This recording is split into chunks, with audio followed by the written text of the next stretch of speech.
Assalamualaikum warahmatullahi wabarakatuh. Perkenalkan kami dari kelompok 2 Rombel 1 ingin mempresentasikan hasil diskusi dan pemikiran kelompok kami dengan mata kuliah kimia dasar dosen pengampu Bapak Anan Nugroho.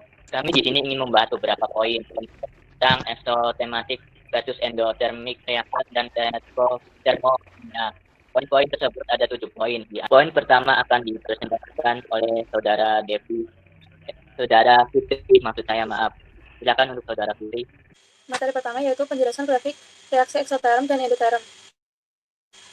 Sebelum mempelajari tentang grafik, kita harus pelajari dulu apa itu sistem dan lingkungan. Sistem adalah reaksi kimia yang kita amati, sedangkan lingkungan adalah segala sesuatu di luar sistem. Selanjutnya, reaksi eksoterm atau eksotermal. Reaksi eksoterm adalah suatu reaksi melepaskan energi. Karena energinya keluar, maka energi dalamnya menjadi berkurang. Seperti kita lihat pada grafik, energi awal mula lebih besar daripada energi akhir reaksi. Hal ini disebabkan karena pelepasan energi yang dilakukan oleh sistem. Sedangkan gambar gunung pada grafik tersebut adalah energi aktivasi. Karena tidak semua reaksi bisa berlangsung begitu saja, maka beberapa memerlukan energi dorongan. Contohnya, pada saat pembakaran bensin. Bensin ketika dibakar energinya akan keluar. Tapi, saat bensin direaksikan dengan oksigen, tidak langsung terbakar begitu saja. Dia harus memenuhi dulu energi aktivasi. Harus ada pemanasan terlebih dahulu, misalnya dengan diberikan api. Itulah yang dinamakan energi aktivasi. Contoh reaksi eksoterm adalah saat kita mereaksikan NaOH dan HCl di dalam tabung reaksi. Saat kita memegang tabung reaksi, akan terasa hangat. Itu artinya reaksi eksoterm ini mengeluarkan panas. Selanjutnya, reaksi endoterm atau endotermal. Reaksi endoterm adalah reaksi yang menyerap energi. Karena energinya masuk, maka energi di dalamnya menjadi bertambah. Contoh reaksi endoterm adalah saat barium hidroksida direaksikan dengan amonium klorida, maka tabung reaksinya akan terasa dingin. Artinya, si sistem menyerap kalor dari tubuh kita. Ini akan terasa dingin tanpa kita dinginkan. Cara gampangnya yaitu, jika reaksi eksoterm adalah panas dan didinginkan. Sedangkan, jika reaksi endoterm adalah dingin dan dipanaskan. Sekian. Poin 2. Contoh kimia di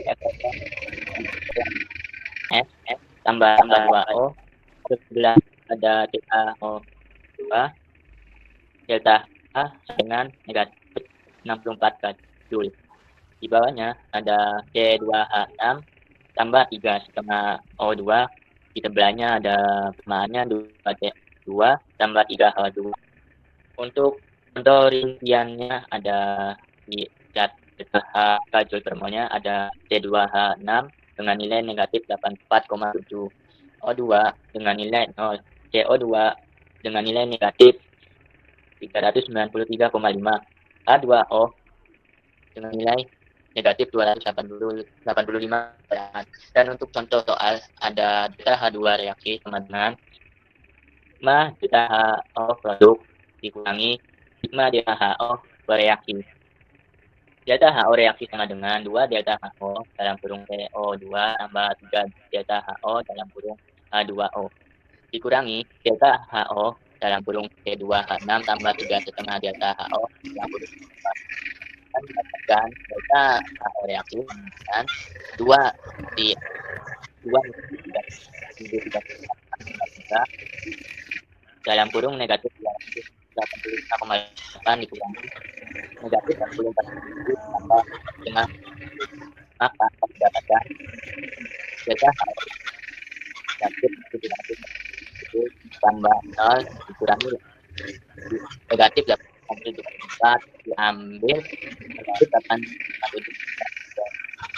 maka kita negatif 8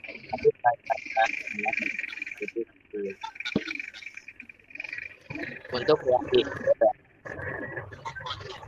Nah, contoh Fe 203 tambah C. Nah, di sebelahnya ada 2 Fe tambah 3 CO delta satu kacul. Contoh lain ada CO2 tambah CO2. Untuk yang lainnya delta ada CH2 negatif 1207, CaO negatif 635, CaO negatif 360. Jadi kita ada di delta HO reaktif dengan delta HO terakhir CA dikurangi delta HO dalam kurung CA CO3 dengan nilai delta HO reaksi sama dengan negatif 635 ditambah negatif 363,5 dikurangi negatif 1207 joule. Maka nilai yang didapatkan adalah delta HO reaksi sama dengan negatif 1208,5 ditambah 1200 joule. Maka nilai terakhir yang didapatkan dalam perhitungan ini adalah delta HO reaksi sama dengan 178,4 joule. Jadi poin ketiga adalah penjelasan tentang perubahan temperatur pada reaksi kimia. Bisa kita ketahui, ketika temperatur ditambah, maka pergeseran kesetimbangan akan menuju ke reaksi zat yang bersifat endotherm. Sebaliknya, ketika temperatur diturunkan, maka pergeseran kesetimbangan akan menuju ke reaksi zat yang bersifat exotherm. Bisa diperhatikan persamaan di bawah berikut. N2G plus 3H2G, N2 plus 3H2 D2NH3 delta H sama dengan min 92 kJ per mol. Dari reaksi tersebut bisa diuraikan menjadi dua persamaan sebagai berikut.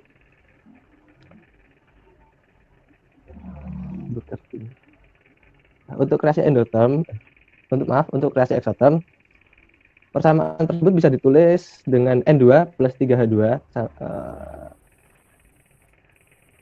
2NH3 plus 92 kJ per mol. Kenapa itu bisa terjadi? Karena ketika temperatur dinaikkan, maka keseimbangan akan bergeser ke zat yang bereaksi secara endotherm. Artinya, jumlah konsentrasi NH3 berkurang. Sementara itu, konsentrasi N2 dan H2 bertambah. Bahwa adanya pengaruh temperatur tersebut berlaku dengan catatan faktor lain, konstan alias tidak berubah seperti tekanan atau volume yang dibuat konstan. Lalu untuk yang exotherm, N2 plus 3H2 2NH3 delta H sama dengan min 92 kJ per mol, bisa dituliskan N2 plus 3H2 2NH3 plus 92 kJ per mol. Itu karena ketika temperatur diturunkan, maka kesetimbangan bergeser ke zat yang bereaksi secara exotherm. Artinya, jumlah konsentrasi NH3 bertambah, sementara itu konsentrasi N2 akan berkurang. Bisa dilanjut untuk slide berikutnya. Jadi poin keempat, konsep, contoh, reaksi, dan implementasi hukum-hukum termodinamika. Konsep termodinamika muncul pada sekitaran tahun 1700 yang membahas tentang konversi energi dari energi satu ke bentuk energi yang lain. Penerapan ini bisa kita lihat pada pengaruh meteorologi, kelautan, biologi, geofisika, reaktor nuklir, mesin, kimia, dan metalurgi. Itu terjadi karena beberapa cabang penerapan tersebut menerapkan sistem termal atau panas yang bereaksi secara mekanika panas dan kalkulus diferensial. Lalu slide selanjutnya.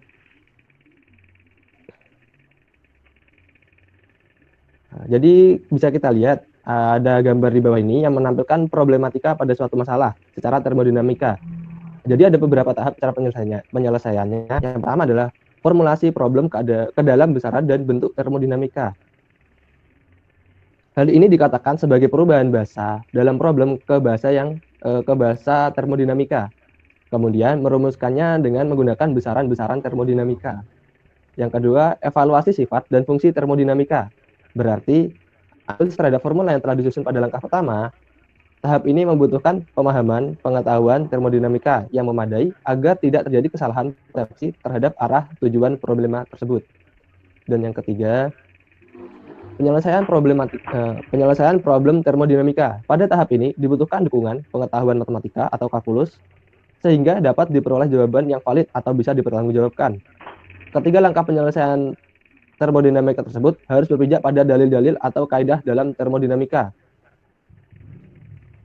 Intinya, prinsip termodinamika sebenarnya itu adalah hal yang alami terjadi dalam kehidupan sehari-hari dengan berkembangnya ilmu pengetahuan dan teknologi. Termodinamika direkayasa sedemikian rupa sehingga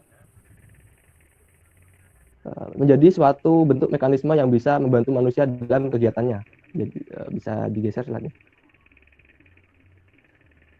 Hukum termodinamika 1.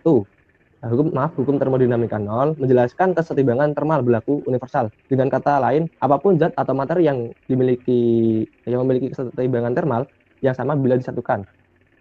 Hukum 1 termodinamika terdapat persamaan matematik yang menjelaskan hukum ini, yaitu Q sama dengan W plus delta U. Lanjut ke slide selanjutnya. Penerapan hukum termodinamika. Aplikasi termodinamika begitu luas, dimungkinkan karena adanya perkembangan ilmu pengetahuan termodinamika sejak abad ke-17. Pengembangan ilmu termodinamika dimulai dengan pendekatan mikroskopik, yaitu perilaku umum partikel yang menjadi media pembawa energi. Contohnya adalah tubuh manusia yang menghasilkan panas, ruangan pendingin ruangan atau AC yang bisa menghasilkan panas dan juga dingin, mesin pesawat, kendaraan, terus ada pembangkit energi dan kulkas. Jadi untuk poin keempat segitu saja, bisa dilanjut ke poin selanjutnya. Oke, baiklah. Selanjutnya saya Yonanda Yudhistira akan menyampaikan poin yang kelima, yaitu grafik P tekanan, V volume, dan T suhu. Yang pertama yaitu proses tekanan konstan atau grafik P. Pada proses tekanan konstan, tekanan awal proses sama dengan tekanan akhir. Jadi P1 sama dengan P2. Bila P sama dengan C, maka dP sama dengan 0. Dapat kita lihat gambar 1, yaitu grafik P. Jadi grafik 1 itu proses ekspansi gas pada tekanan konstan. Dan didapatlah rumus, yaitu dW sama dengan P kali dV. Integral 1 menuju 2 dW sama dengan integral 1 menuju 2 P kali dV. Dan delta W12 sama dengan P dikali V2 dikurang V1. Kemudian yang kedua yaitu proses volume konstan, isokorik atau grafik V volume. Pada proses isokorik, volume awal dengan volume akhir itu V1 sama dengan V2. Bila V1 sama dengan V2, maka dV-nya sama dengan 0. Dapat kita lihat gambar 2, yaitu diagram dV untuk proses isokorik. Pada proses isokorik atau volume konstan, tidak ada kerja yang diberikan atau dihasilkan sistem. Karena volume awal dan akhir proses sama, sehingga perubahan volume dV adalah 0. Pada proses isokorik, semua kalor yang diberikan diubah menjadi energi dalam sistem. dW sama dengan P kali dV, di mana dV sama dengan 0, sehingga dW sama dengan 0 juga. Dan rumus untuk perubahan energi pada proses isokorik itu dapat dilihat, yaitu DU sama dengan M kali C V kali dt, integral 1 menuju 2 du sama dengan integral 1 menuju 2 m kali c v kali dt. Integral 1 menuju 2 du sama dengan m kali c v integral 1 menuju 2 dt. Sehingga delta U12 sama dengan m kali c v dikali T2 dikurang T1. Lanjut. Yang kemudian yang ketiga yaitu proses temperatur konstan isotermal atau grafik T suhu.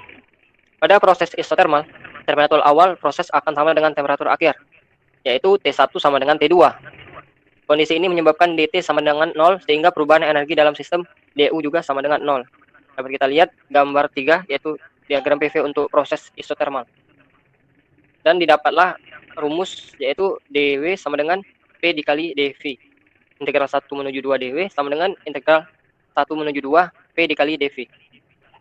Sekian. Untuk poin 6, yaitu saya yang menjelaskan.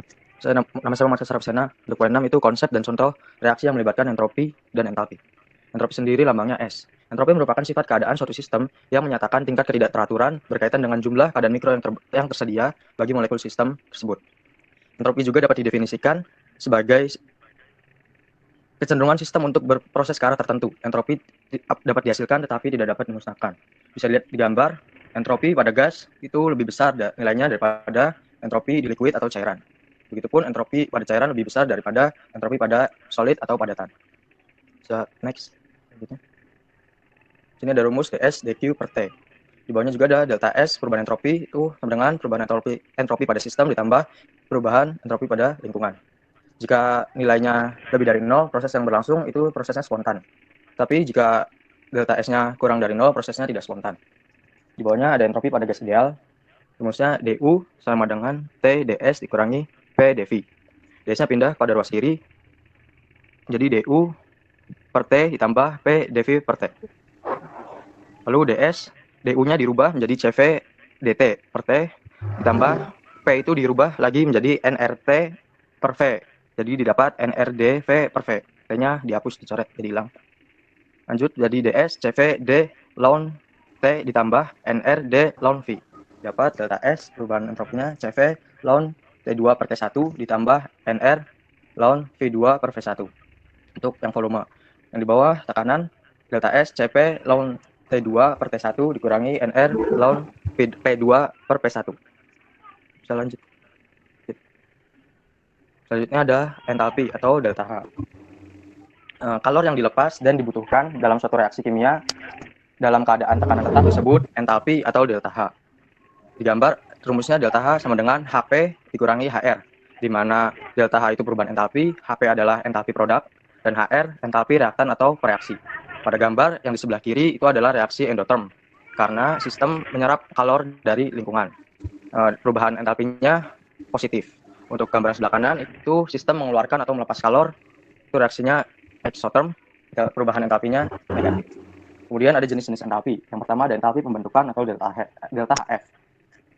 Delta HF ini adalah reaksi pembentukan, entalpi pembentukan itu dari unsur standar menjadi 1 mol senyawa.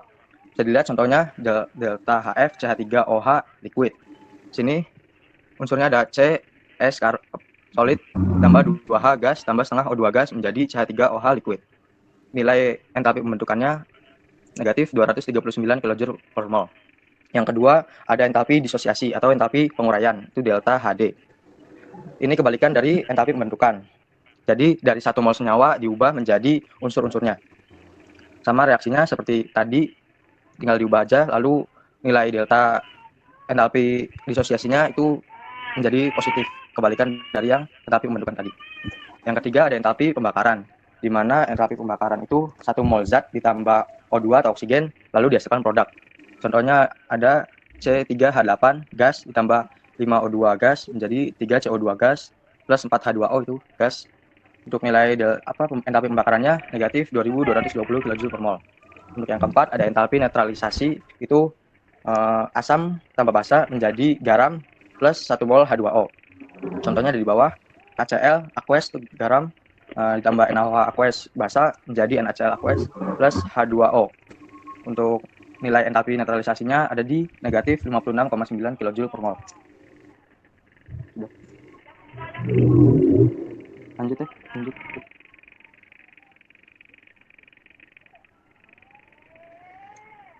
Saya akan menjelaskan poin 7, konsep dan contoh reaksi dan implementasi hukum Gauss. Hukum Gauss mempunyai pemahaman yang sama dengan hukum kekekalan energi.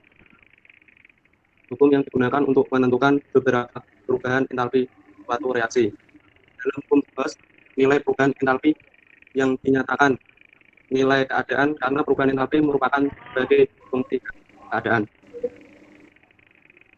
Fungsi hukum Gauss ini, jumlah panas yang dibutuhkan atau dilepaskan pasti suatu reaksi kimia, tidak tergantung pada jaringan reaksi, tetapi ditentukan keadaan awal dan akhir.